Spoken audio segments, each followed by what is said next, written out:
Bienvenue sur Casse & Pause, le podcast qui soutient les parents en Ille-et-Vilaine en parlant de maternité et de parentalité dans toutes ses formes.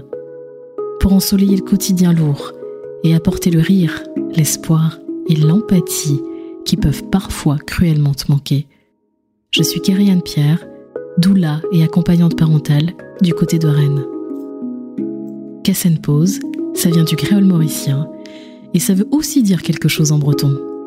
Ici, tu vas te relaxer, en créole mauricien, et t'envoler en parole, en breton donc. Ici, ta parole compte. Elle est importante. Bienvenue sur Casse & Pause.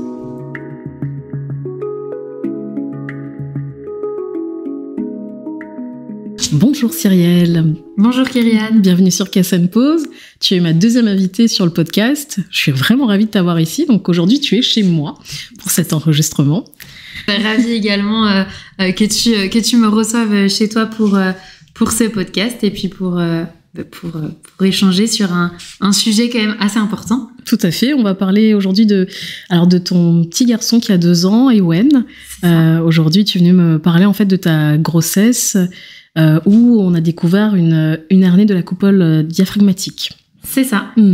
Tout à fait. Alors, effectivement, lors de ma grossesse, donc au deuxième trimestre, l'échographie du 2e trimestre, on a décelé une hernie de la coupole diaphragmatique à Ewen. Donc, s'en est suivi tout un lot d'examens pour essayer de comprendre la gravité de la hernie, parce qu'il y a plusieurs formes de hernie, et puis surtout pour voir si notre petit bébé allait être viable, parce que la viabilité est quand même impactée avec ce genre de maladie. Oui. Donc la hernie de la coupole diaphragmatique, c'est quoi? Parce que ça fait un petit peu peur quand on en entend parler comme ça. Donc finalement, c'est ni plus ni moins qu'un trou dans le diaphragme. Donc les organes abdominaux remontent au niveau donc par le trou du diaphragme, remontent au niveau du poumon et du cœur. Donc après, il y a plusieurs formes de hernie diaphragmatique, plus ou moins graves. Donc on a la hernie gauche, donc nous c'est ce que a eu Ewen, donc plus ou moins grosse. La hernie droite, souvent c'est un petit peu moins bon parce que les organes du coup atterrissent vraiment tout de suite sur les poumons et sur le cœur. Que nous, finalement, en passant par le chemin gauche, les organes ont simplement décalé le cœur et les poumons. Puis il y a certains bébés aussi qui n'ont pas du tout de hernie diaphragmatique, de diaphragme, pardon. Oui. Donc là, pour le coup, c'est une absence totale. Donc là, la viabilité est vraiment engagée, même si ils arrivent à faire des choses géniales en termes de chirurgie et normalement, notamment en remettant, par exemple, des plaques. Donc en fait, les bébés se font opérer à plusieurs stades de croissance parce que la plaque ne va pas grossir avec les enfants. Donc voilà. Donc il y a vraiment trois sortes de hernies. Donc nous, on était dans la hernie favorable, donc hernie de la coupole gauche avec un tout petit défect qui ne nécessitait pas spécialement de greffe, parce que donc certains bébés se font du coup greffer un autre muscle, parce que le diaphragme c'est un muscle. Donc ils se font greffer, par exemple, on va aller récupérer un autre muscle au niveau de la côte. Bon, après je suis très nulle en anatomie, mais en gros vers la côte ils récupèrent un bout de muscle et puis bien ils vont le greffer au niveau du diaphragme pour faire une rustine. Donc nous c'était un tout petit trou, ce qui faisait qu'il avait que la partie grêle de remontée, donc ça a décalé son cœur à droite et ses poumons étaient ratatinés entre tout ça. Donc ce qu'on vérifie pendant les examens et la grossesse, c'est que les poumons se développent comme il faut, se développent.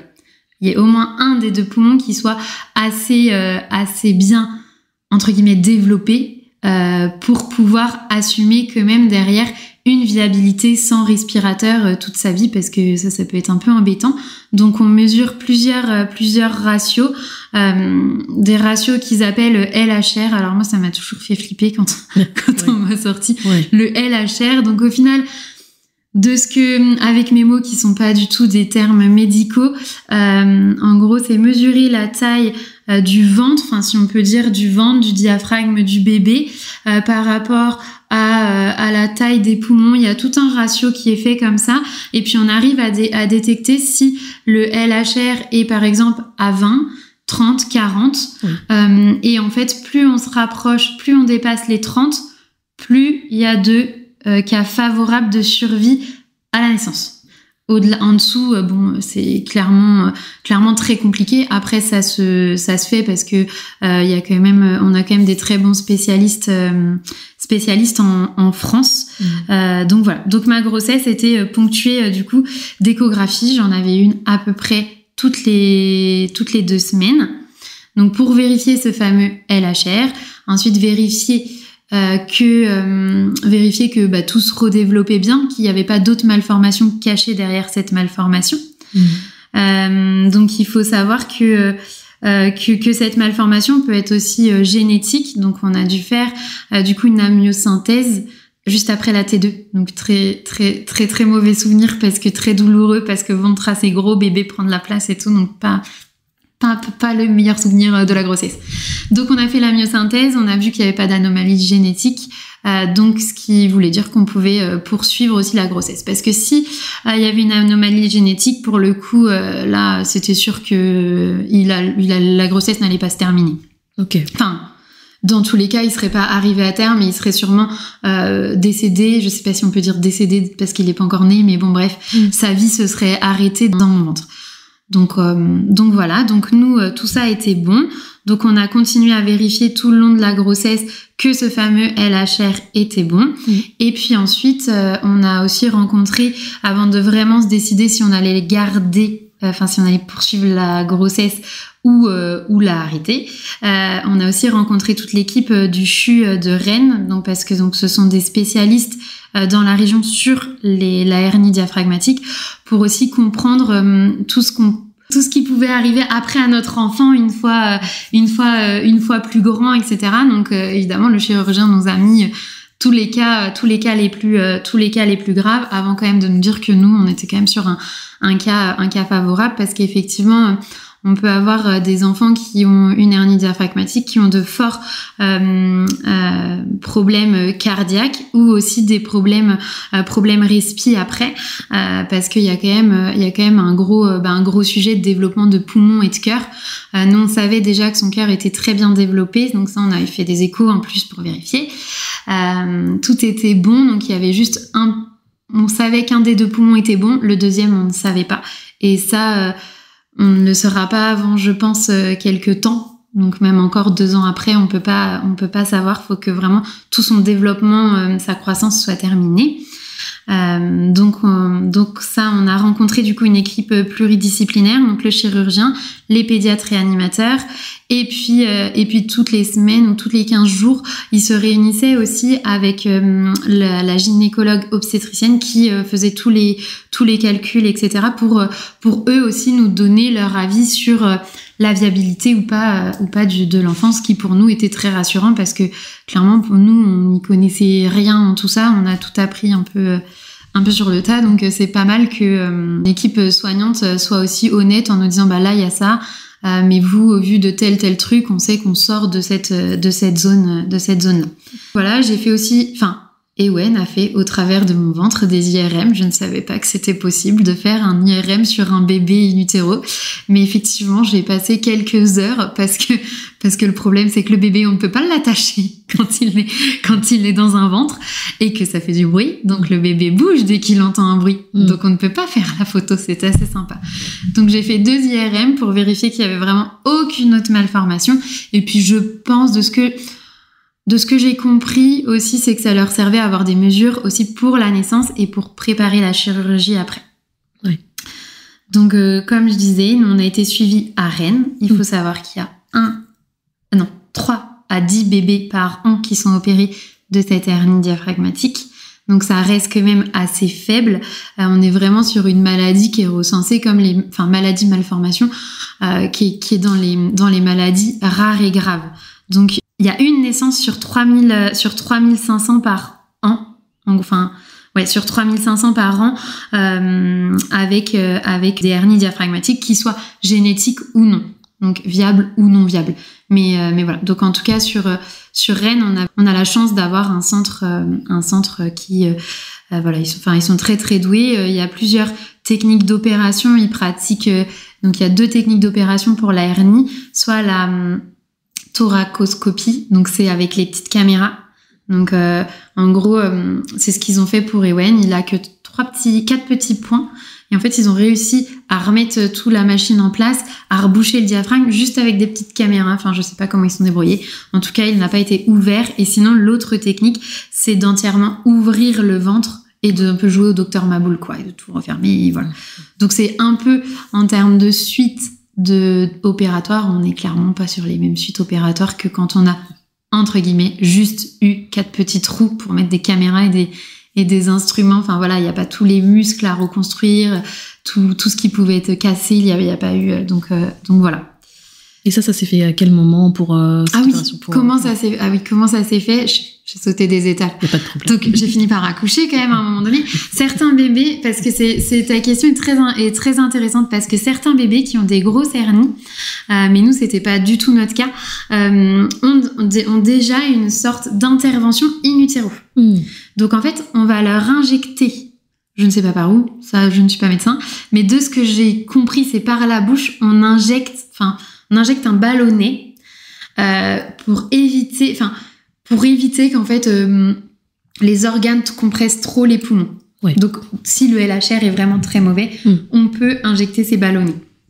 Mais du coup c'est très risqué parce que tu le fais avant le terme de prématurité, donc peut-être aux alentours des 30 semaines, donc ça reste risqué si un bébé avec quand même les organes en vrac naît, alors que enfin voilà, c'est quand même très très risqué. Donc nous on n'a pas eu ça. Nous donc le ballonnet, quand on le met, après ils sont quand même opérés, hein. C'est quand même des bébés qui sont opérés à la naissance, c'est pas des bébés qui sont qui n'ont pas besoin de chirurgie, ça remplace vraiment pas la chirurgie, juste ça leur permet d'avoir au moins un poumon viable par rapport aux poumons, par rapport à si on n'avait pas mis le ballonnet. Okay. Je sais pas si c'est très clair. Si, je t'ai compris. donc voilà. Donc nous, il a été opéré à J1 après sa naissance. Donc l'accouchement a été un peu particulier quand même.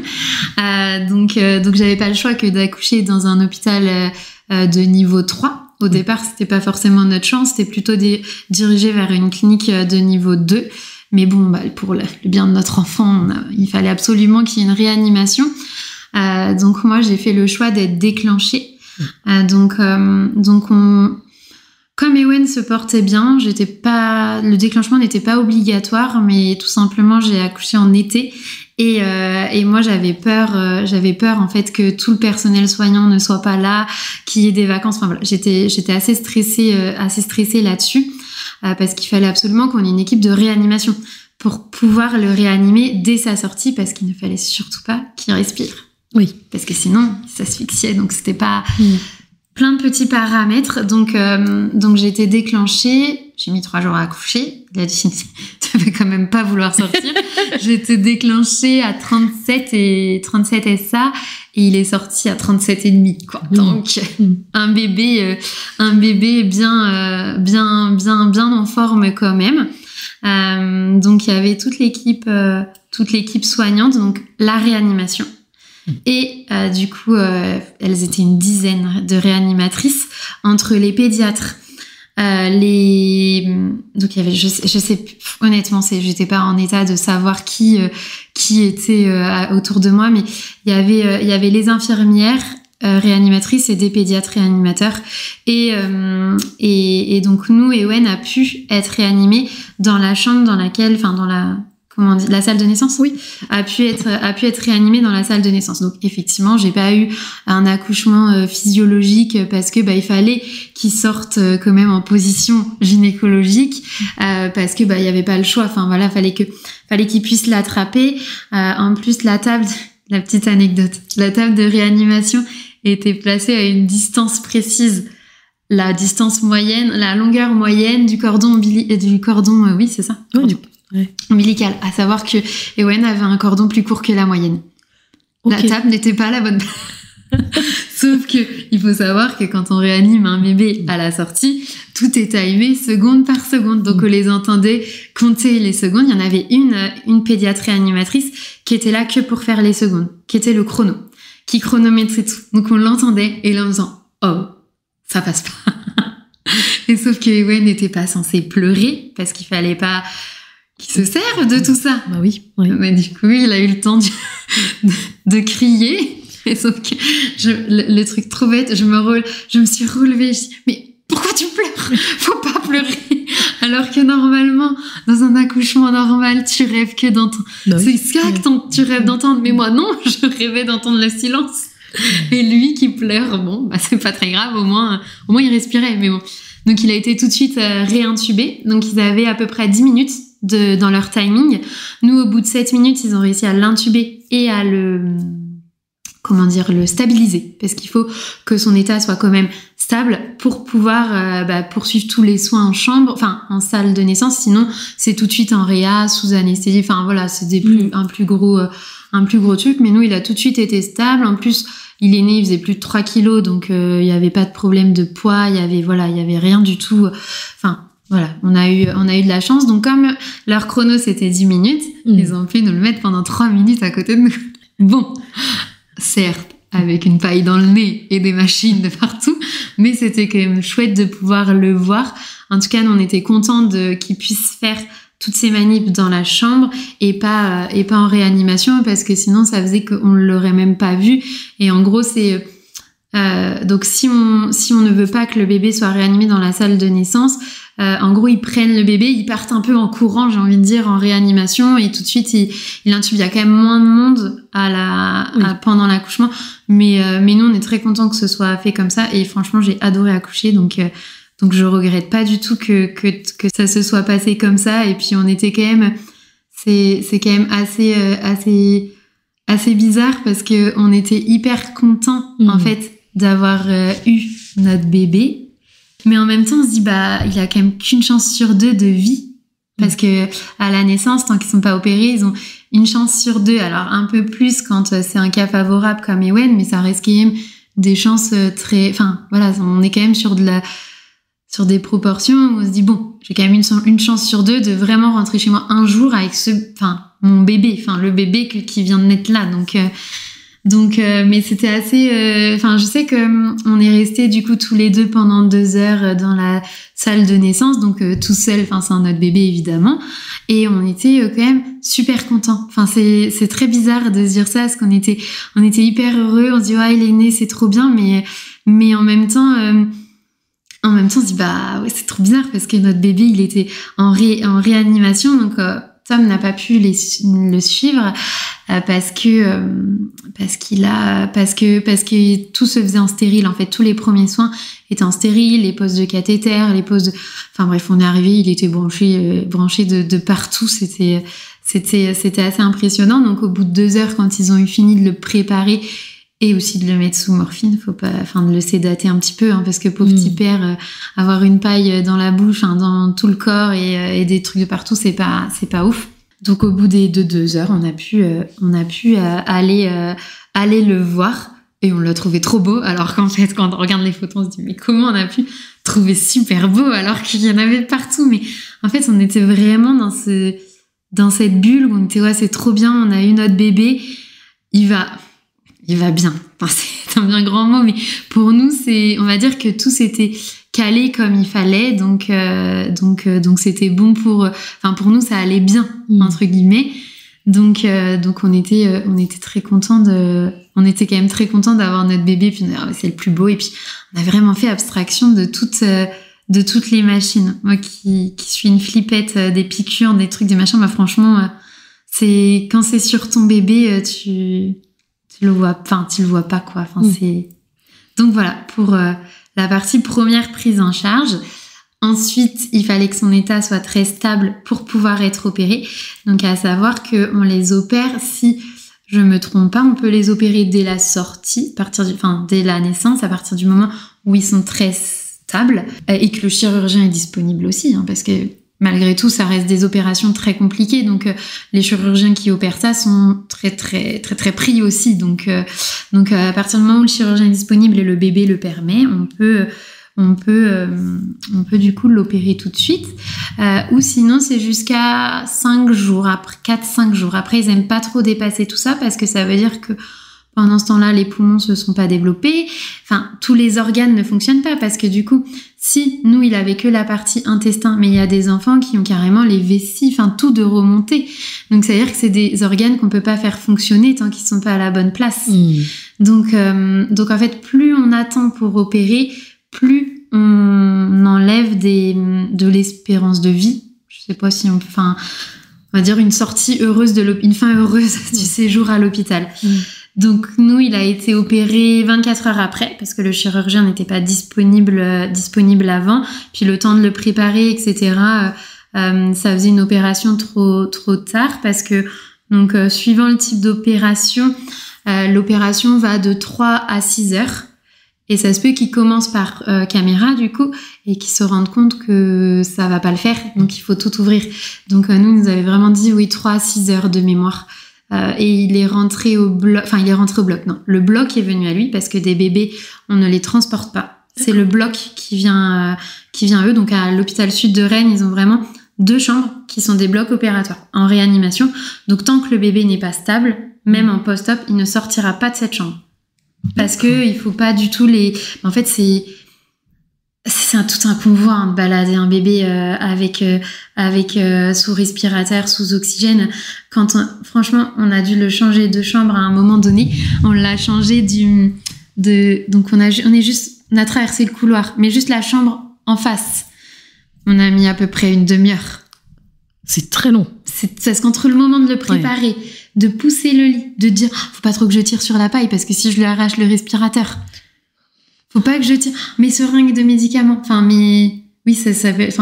les seringues qui sont mises dans les perfs. Faut pas que mes seringues elles s'en aillent parce que si ma perf si mon cathéter s'en va, ça peut mettre du produit partout. Enfin bref, c'était assez et puis il faut être beaucoup. Donc du coup, tu ne déplaces pas un enfant avec autant de matériel. Donc c'est pour ça que c'est le bloc opératoire qui va dans la chambre de l'enfant.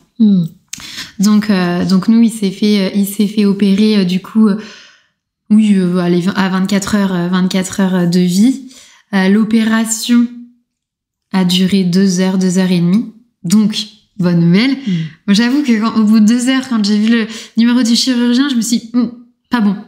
Pourquoi est-ce qu'il m'appelle aussi tôt ? C'était pas prévu dans mon programme, ça. Pourquoi ? Et puis en plus mon mari n'était rentré en fait à la maison pendant ce temps-là. Il me dit bon de toute façon toi repose-toi, on n'a rien à faire, on peut rien faire, on peut pas aller avec notre fils. On avait demandé si on pouvait assister à l'opération. Enfin moi clairement pas, mais mon mari lui avait dit si ça peut l'aider et que ça rassure le bébé, ça fait qu'il est moins sédaté, etc. Pourquoi pas. Moi, je me mets derrière le champ. Enfin, je sais pas comment vous faites, mais bref, je me mets à côté de sa tête et si ça peut aider. Mais non, du coup, on pouvait pas assister à l'opération. C'est refusé, directement? C'était refusé. Ouais. On a demandé, le chirurgien a dit non, attendez, c'est tout petit. Je sais pas, il devait peut-être être une dizaine autour d'un petit bébé comme ça. Donc déjà, t'as à peine la place de te déplacer, toi, en tant que chirurgien. Si en plus t'as le père à côté qui fait un malaise, t'as autre chose à gérer quand même. Donc non. Donc ouais, je me rappelle au bout de 2 heures et demie quand le chirurgien m'appelle et me dit c'est bon, tout est fini, tout s'est bien passé. Oui, c'est super tôt. Oui, tout s'est bien passé. Vous pouvez descendre. Voilà, c'était trop chouette. Donc il y avait encore 48 heures un peu tendues au niveau de sa santé parce que maintenant il faut que son corps qui ne s'est jamais habitué à avoir les poumons au bon endroit, enfin tout ça, tout au bon endroit, se réhabitue, tout commence un peu à se mettre en marche. Donc ça peut être des enfants aussi qui ont des soucis digestifs, j'ai envie de dire. Donc tout ce qui est méconium, tout ça qu'on a normalement tout au début, nous ça a mis une semaine avant de se faire, parce que le temps que la machine, en fait, tout simplement, se mette en route. Donc, il y a quand même pas mal de surveillance au départ. Et une fois ces 48 heures passées, t'augmentes les chances de survie. Mais en fait, tant que ton bébé n'est pas sevré de toutes les machines, De toute façon, sa survie, elle est pas... Enfin, voilà, on parle encore de chance de survie, quoi. On parle pas de « Ok, tout est bon, et puis de toute façon, ça peut bien aller, et 2 minutes après, tout peut se dégrader, donc ils peuvent pas... voilà. Donc, le parcours après de soins, donc on est sur, du coup, de la réa néonate.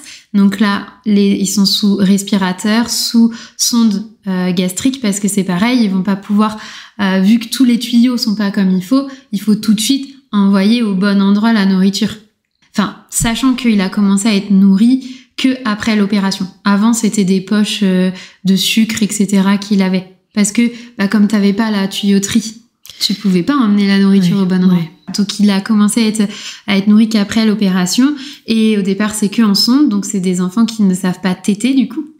Qui n'ont jamais appris à téter. Donc t'essayes comme tant bien que mal de leur apprendre à téter alors qu'ils ont des câbles de partout pour que quand même le jour où ils peuvent se sevrer de la sonde et on commence le sevrage de sonde, ils puissent quand même manger et pas se dire je comprends pas, tu me mets un truc dans la bouche mais qu'est-ce que je dois en faire?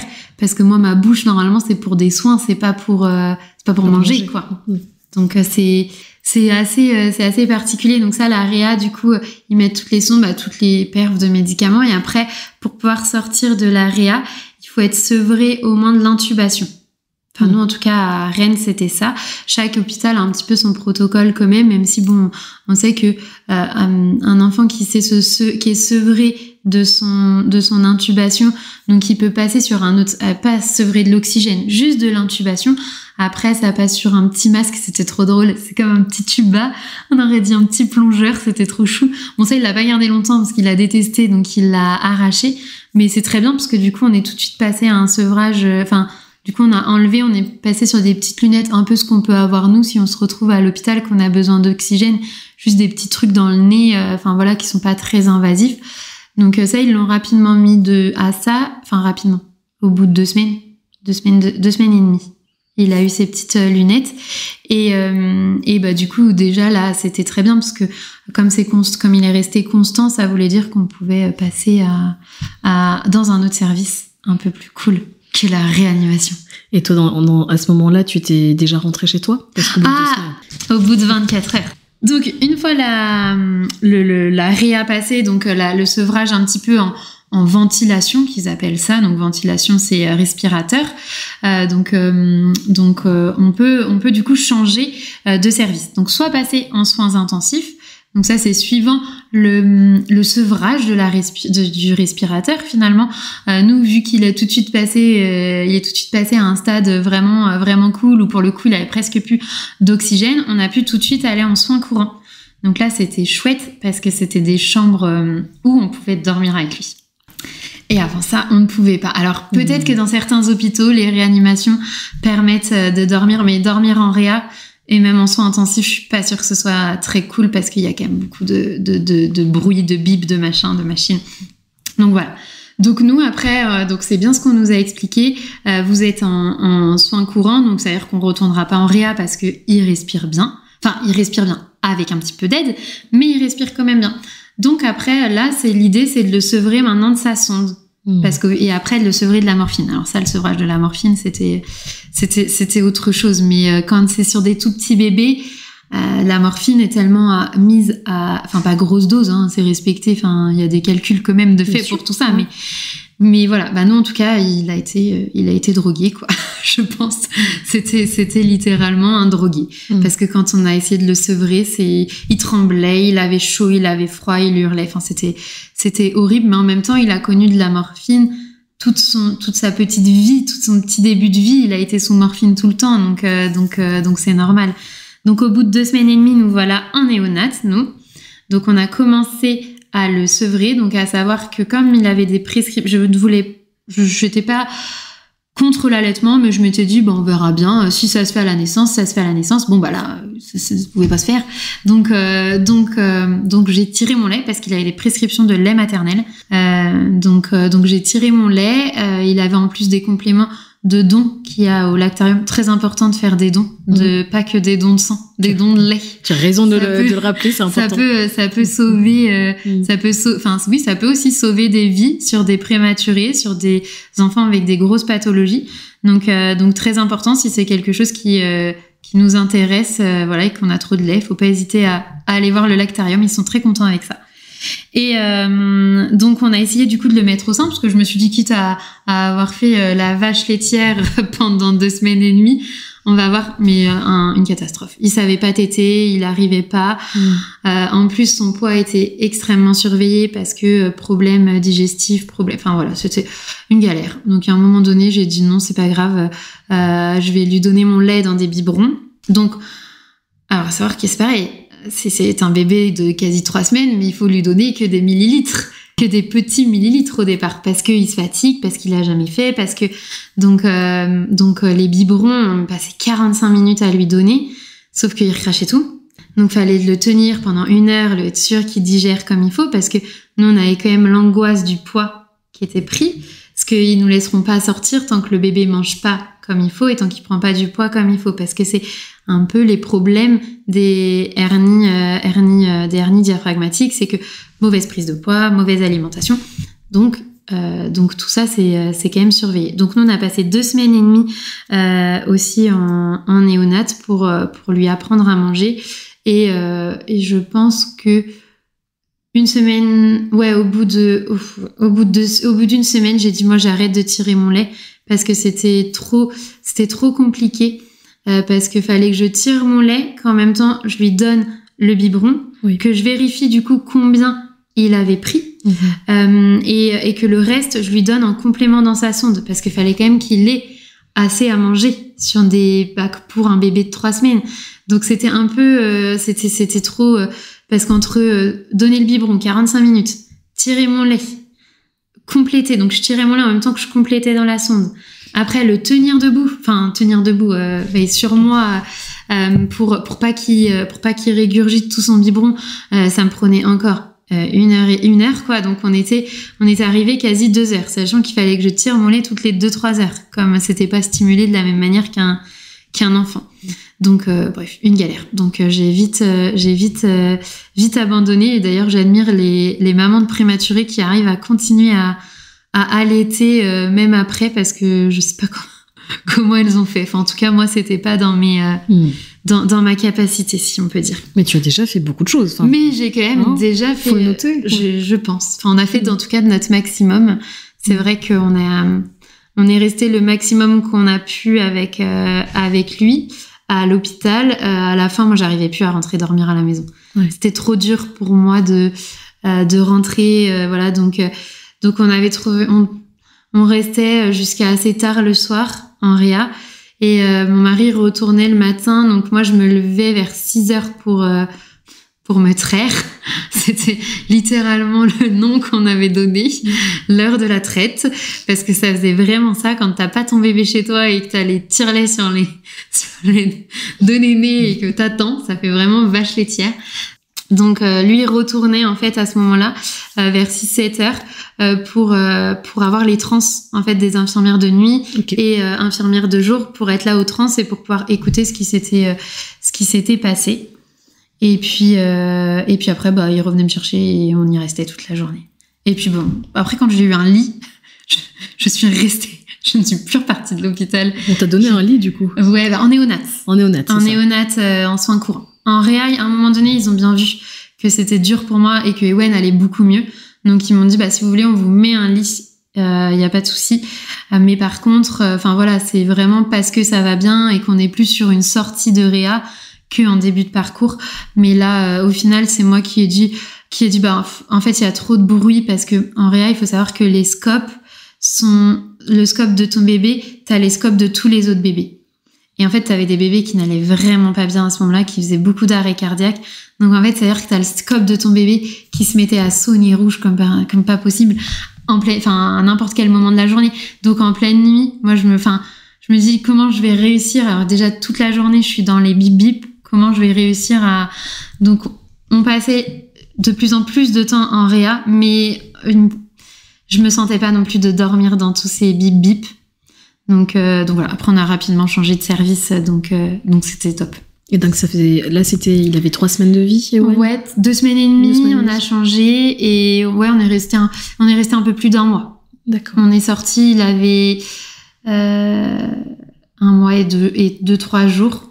Donc au départ, on est sorti là à la fin. Donc on est resté positif tout du long du parcours. Et à la fin, moi, j'en avais marre parce que le mercredi, donc on a eu les autorisations de sortie pour le samedi. Le mercredi, je me rappelle l'auxiliaire qui arrive, qui me dit est-ce que vous avez pris sa température, vous avez pesé sa couche? Là, je me suis écroulée. Je dis par contre, je commence à en avoir marre. J'ai l'impression qu'on est des mauvais parents. Vous nous faites pas confiance. Enfin, il y a un moment donné, je vais pas peser son grammage de pipi tout le temps, quoi. Il a fait pipi. Je vais pas. En plus, on était en pleine canicule. Je le laisse en couche, il fait super chaud dans la chambre, je vais pas m'amuser à lui prendre sa température pour correspondre à des grilles de votre truc. Enfin, il y a un moment, faut être un peu logique. Je vais pas l'habiller alors il a 3 semaines, il fait 4 kilos. Enfin, je pense que c'est bon, quoi. Il a assez de réserve. Et là, elle me dit, c'est vrai, vous avez raison. Par contre, là, je commence vraiment à en avoir marre de vous voir. Enfin, pas elle en particulier, mais d'être à l'hôpital. Vraiment, c'est la seule fois où vraiment j'ai craqué. Elle me dit, attendez, je reviens. Et là, elle revient, fait, je vous ai obtenu une autorisation de sortie à la journée. Elle dit, attention, on ne s'emballe pas, c'est à la journée. Ce qu'elle dit, je comprends bien. Elle dit, mais ouais, on voit bien qu'il est pas bien, qu'au final, il fait même plus de progrès en termes d'alimentation parce que même lui, en fait, il avait fait le tour, en fait, de ses soins, il avait plus besoin de soins. Donc, on a eu le droit de sortir le samedi matin. Donc Tom est venu nous chercher. Alors là, je peux te dire que j'avais vidé la chambre, je n'avais rien laissé. Enfin, même si on rentrait dormir le soir, je dis non, c'est pas grave. Je referai un petit sac juste pour le soir, parce que je ne vais surtout pas rester là-dedans. Donc on avait tout vidé. Et puis on est rentré à la journée. Donc là, on avait prévenu personne qu'on était rentré. Et les parents, mes beaux-parents venaient manger le midi. Donc là, nous on arrive, on était trop contents et tout. Et puis on dit, ouais, bon bah là, par contre, session engraissage, quoi. Moi, c'est mort parce que le soir, du coup, je retournais dormir avec lui à l'hôpital et le lendemain, on le pesait. Et pour vérifier si on pouvait sortir, du coup, le dimanche, rester toute la journée chez nous et passer la nuit chez nous pour potentiellement sortir définitivement le lundi matin. Enfin, avoir le carnet de santé, quoi. Parce que du coup, tu sors sans ton carnet de santé du bébé quand t'es en sortie comme ça. Donc je dis, moi, c'est mort. Engraissage. Ah bah, il a jamais bu autant ses biberons. Quand on est arrivé chez nous, je pense que le gars s'est dit, oh trop bien, je suis chez moi, laissez-moi manger et dormir. Et puis il a dormi toute la journée. Franchement, le bébé pas du tout perturbé. Il nous avait dit, il va être perturbé, ramenez bien la turbulette, ramenez bien mettez-lui les trucs qu'il y a déjà à l'hôpital autour de lui pour qu'il ait les odeurs d'ici. Alors là, rien fait de tout ça. Le gars, il en avait rien à faire. Il était super content d'être à la maison. Et donc là, du coup, on n'avait pas dit, du coup, à nos parents qu'on était sortis. Donc, quand mes beaux-parents arrivent, on dit, ah, bah, venez voir, faut qu'on vous montre un truc dans la chambre. Un truc, juste un petit truc. Donc, voilà. Donc, après, puis, bah, après, on a eu le droit de sortir. Enfin, on est rentré dormir. Il m'a fait un souk comme pas possible. On arrive dans la chambre.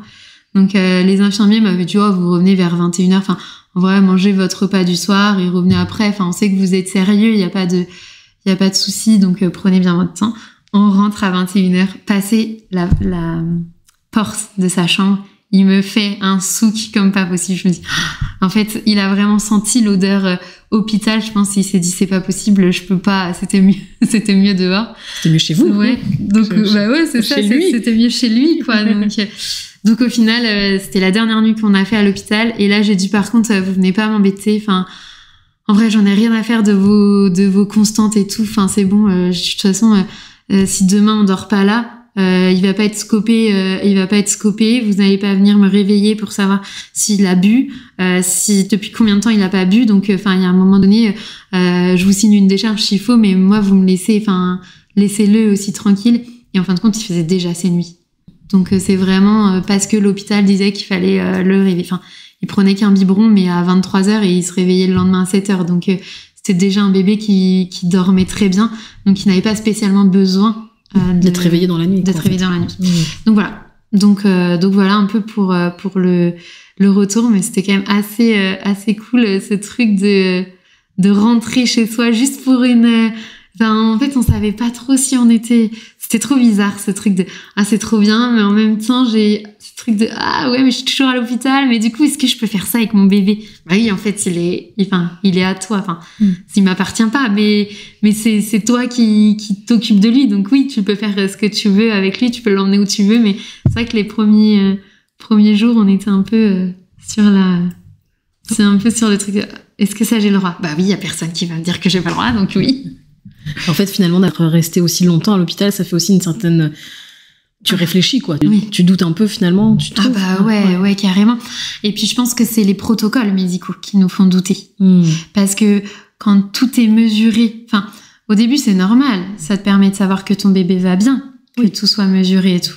Mais à un moment donné, quand il respire, qu'il mange tout seul, que t'attends juste qu'il prenne bien ses, je sais plus, 100 ou 150 grammes par jour, et que malheureusement, il en prend que 100 au lieu des 150. Donc, que sa courbe n'est pas aussi belle que ce qu'il faut. Tu vois, c'est vraiment... Et puis, t'avais vraiment l'impression d'être fliqué. C'est « Ah, mais vous lui avez fait son bain ?» Bah oui. « Ah, bah fallait nous dire. » Bah non, parce que le jour où je serai chez moi, vous allez pas me faire le bain. Et moi, c'est pareil. Ewen commençait à pleurer pour demander à manger. Bah, j'allais chercher le biberon. J'allais pas attendre qu'on me l'apporte. C'était « Ah, pourquoi vous nous avez pas appelé ?» Bah oui, vous êtes là pour ça. Mais en même temps, moi, si je reste avec lui, c'est pour le faire aussi, quoi. Donc, il y avait à la fin, il y avait vraiment un ras-le-bol de tout ça, quoi. Tout ce milieu-là, finalement, ouais. Mais tout le monde a été très sympa. Franchement, on a eu une équipe médicale au top du top, que ça soit, évidemment, j'ai envie de dire le chirurgien, parce que c'est un peu lui qui a sauvé Ewen, mais il y a aussi toute son équipe et il y a aussi toutes les personnes, et même la jeune fille. C'est une étudiante qui venait faire le ménage dans notre chambre en néonat. Elle était trop sympa. Je me rappelle, on discutait, on rigolait ensemble et tout. Je me dis, toutes les personnes qu'on a vues étaient toutes vraiment super, super sympas. Donc bon, c'était quand même, ça aide. Ouais. Quand il y a des personnes humaines autour et cool, que quand en plus tu t'entends pas avec le personnel médical, ça peut être un peu plus compliqué. Donc là, vous êtes rentrés à la maison. Ouais. Ewen a 1 mois, c'est ça, à peu près. Et donc toi, Tom, ton mari, du coup, est en congé pater à ce moment-là? Ouais, alors il faut savoir que quand on a un enfant malade, du coup, on a le droit à 30 jours de plus. D'accord. En fait, on a le droit à la durée de l'hospitalisation avec un max de 30 jours.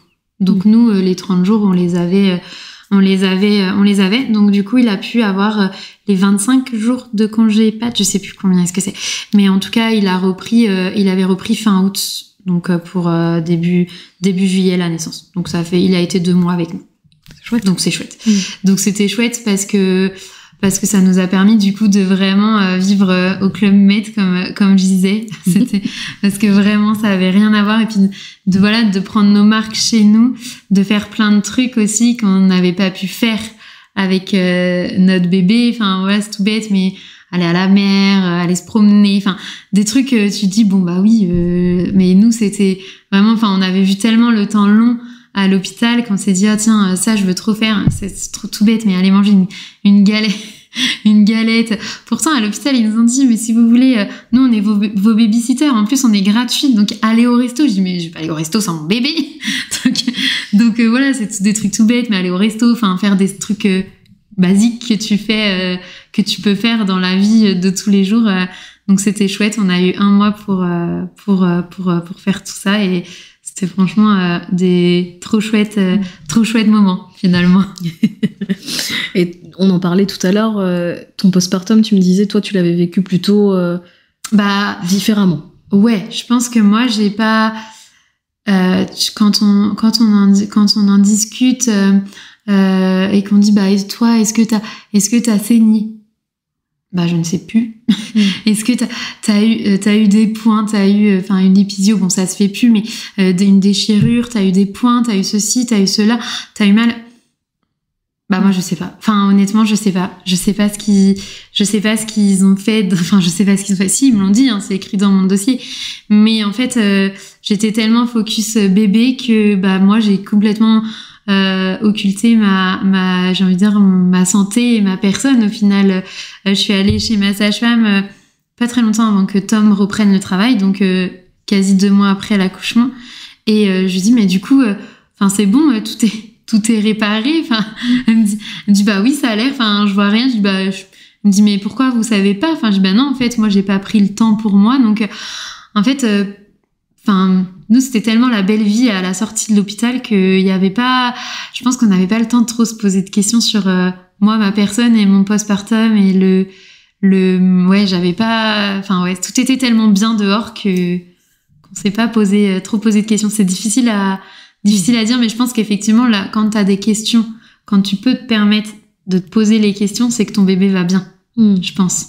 Après, je sais que mon avis, mais ok. Pour mon postpartum qui peut pas exister. Qui a dû exister autrement, peut-être. Autrement, non, mais sûrement, forcément. Mais en tout cas, non, j'ai pas eu de moment où... on était tellement contents, en fait. Donc, juste contents d'avoir un bébé qui va bien, finalement. Est-ce que du coup, derrière, Ewan, il a un suivi, j'imagine? Oui, il aura un suivi, peut-être toute sa vie. Ok. Donc, un peu plus poussé, évidemment, en post-op et puis sur sa première année de vie. Là, tous les ans, on retourne voir une équipe pluridisciplinaire, donc chirurgien et pédiatre.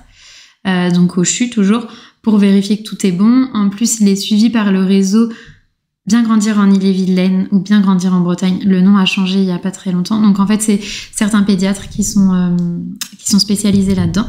Et du coup, nous, il est suivi aussi par sa pédiatre. Donc au départ, c'était tous les 3 mois. Là, c'est tous les 6 mois. Et je crois qu'à partir des 3 ans, ce sera tous les ans. Donc ça fait un contrôle en plus, j'ai envie de dire, de routine. Donc on n'est pas obligé de le prendre, ce suivi. Nous, on se dit, on préfère comme ça, au moins il est checké par tout le monde et puis voilà. Ok. Ouais. Ça avance bien pour lui, en tout cas. Ça avance bien pour lui, et c'est très chouette. Il va très bien, donc c'est cool. Et il mange, et il rigole, et il est super, il est très joyeux comme enfant. Donc je pense que ça, mine de rien, son histoire lui a apporté une certaine force, quand même. Ouais. Donc voilà. C'est beau de t'entendre, justement, c'est chouette. Bah oui, c'est vrai que c'est une histoire, je la souhaite à personne, mais en tout cas, il faut se dire qu'il y a toujours du positif dans toutes ces histoires-là, et comme les médecins nous l'ont dit, mais trop tard, je trouve, la phrase « vous êtes le meilleur médicament pour votre enfant ». Nous, ils nous l'ont dit quand on est sorti de l'hôpital. Et je dis oui, parce que nous, on n'a pas eu une hospitalisation très longue. 1 mois, c'est très court pour ce genre de maladie. Et ils nous ont dit, mais effectivement, de toute façon, vous étiez là tout le temps. Donc, vous êtes le meilleur médicament pour votre enfant. Je dis, mais pourquoi ça, vous le dites pas plus tôt? Parce qu'en fait, ça fait juste plaisir à entendre de dire, ouais, en fait, je suis là, mais il y a des jours où, je suis là, mais je sais pas trop quoi. Enfin, en vrai, mon bébé est branché de partout, je lui apporte rien, quoi. Donc l'entendre, ça fait du bien, et je trouve qu'on devrait le répéter beaucoup plus souvent et beaucoup plus tôt dans le parcours. Bien sûr, tous les parents, tout le monde ne peut pas, que ce soit psychologiquement, émotionnellement, ou même tout simplement un planning, parce que si c'est un 2e enfant, on peut pas forcément passer toute notre journée, toutes nos journées à l'hôpital. Ça peut ne pas être envisageable, mais en tout cas, y passer le plus de temps possible, et un temps aussi, j'ai envie de dire, de qualité, où t'es vraiment disponible. Parce que si t'es à l'hôpital et qu'en fin de compte, tu fais que de pleurer, t'es stressé, ton bébé le ressent, je suis pas sûre que ce soit un très bon médicament finalement, mais je trouve que c'est pas, le rôle des parents n'était pas assez mis en valeur finalement dès le départ. Et moi, je pense que ça m'aurait encore plus boosté qu'on me dise, mais en fait, c'est vous son médicament, c'est pas les machines. Enfin, les machines, ça le maintient en vie, mais qu'est-ce qui va le faire vraiment se surpasser et se dépasser? C'est le fait que vous soyez là et qu'il soit aimé, quoi, et entouré. Donc ça, je trouve que c'est important de le dire, mais bien sûr, sans vouloir faire culpabiliser, quoi. Vraiment en se disant, il faut y être, mais il faut y être en bon état, j'ai envie de dire, psychologique et physique aussi, parce que bon, ça peut être tout l'inverse sinon.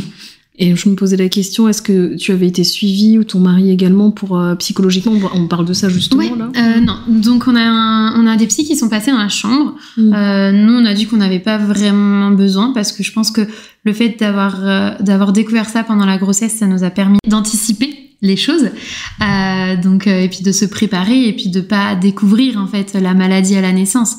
Donc ça allait. Par contre, on a quand même échangé avec une psychologue, parce qu'on a fait partie d'une étude qui est l'étude de CHIC. Donc c'est une étude sur les hernies de coupole diaphragmatique qui est menée par le CHU de Lille.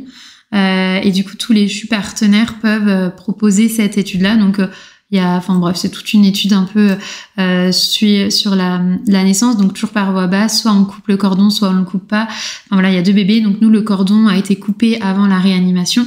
Et puis du coup, on a quand même échangé avec des psychologues pour savoir avoir notre ressenti, mais en fait juste un ou 2 échanges, mais c'était plus nous vraiment le ressenti en tant que parents avec un enfant de hernie diaphragmatique, et après on n'a pas ressenti spécialement le besoin de se faire suivre, mais parce que je pense qu'aussi nos familles ont été assez présentes pour nous, on a été bien entourés quand même malgré cette histoire.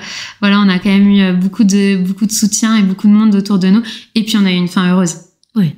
Et ça aide à relativiser aussi, à se dire bon, pas ouf, mais pas ouf la naissance et pas ouf le début de vie, mais au final tout se passe bien. Et Wen est là et vous êtes bien. Et Wen est là et on est bien. Je crois qu'aussi il y a un heureux événement qui se profile. C'est ça. Donc pour le printemps, normalement un deuxième petit bébé, garçon fille, on ne sait pas encore, mais du coup qui lui va très bien. On a encore eu des examens ce matin, donc avec les spécialistes de malformation, etc.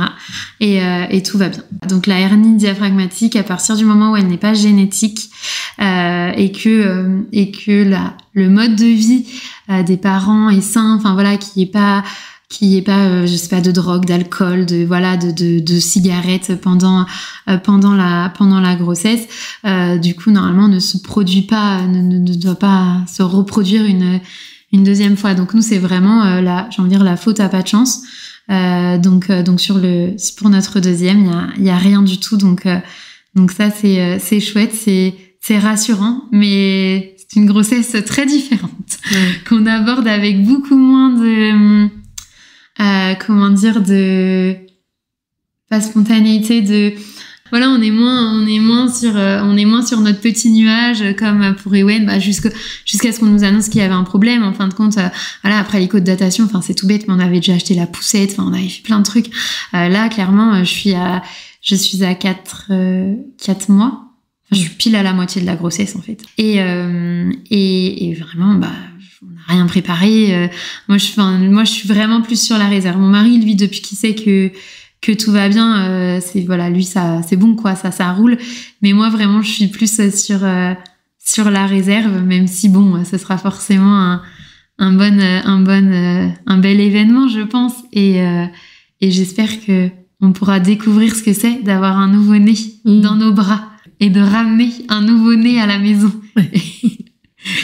qui dort, pour ça on verra, mais du moins qui n'a pas, voilà, un bébé de 1 mois, quand tu le ramènes, c'est un bébé qui est quand même éveillé malgré tout et qui a ses phases d'éveil. Enfin, c'est pas du tout la même chose qu'un tout petit. Voilà, j'ai même pas porté un petit bébé, je sais pas ce que c'est de porter un tout petit bébé. Donc j'espère qu'on pourra vivre tout ça, mais ça me fait un peu peur en même temps de pas avoir toute cette équipe de réanimation, puisqu'au final, une fois qu'il est sorti, il pouvait rien lui arriver, il était tellement branché et surveillé que là, ça développe d'autres craintes et ça nous fait voir.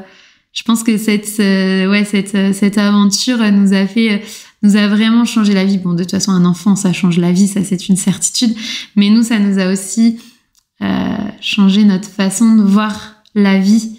Et je pense qu'il y a plein de choses où, voilà, avant on pouvait se prendre la tête. Enfin, c'est bateau ce que je vais dire. Hein, on pouvait se prendre la tête pour des choses.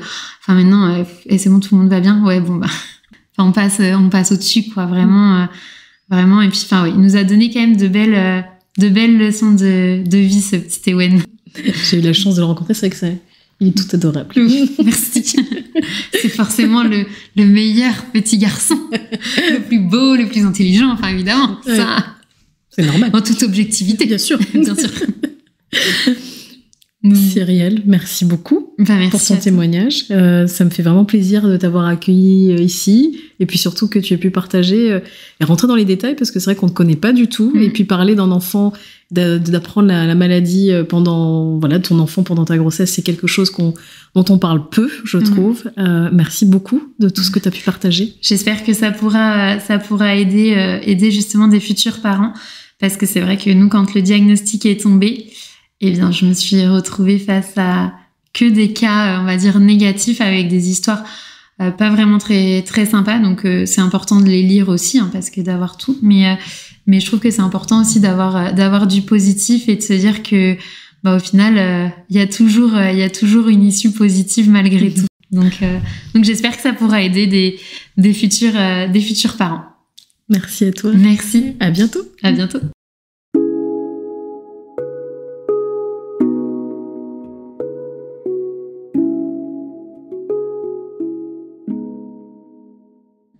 Vous venez d'écouter un épisode de Casse & Pause. Si Casse & Pause vous a plu, je vous serais reconnaissante de vous abonner, de le liker, de le partager, de le commenter pour que ce podcast vogue encore plus loin. Je vous laisse sur les notes de Free Your Soul de l'artiste britannique Handpan Joe, un joueur de handpan. Joe a très gentiment accepté que j'utilise sa musique pour le podcast. Je vous invite à l'écouter, ce qui fait d'une douceur incroyable. D'ici là, take care.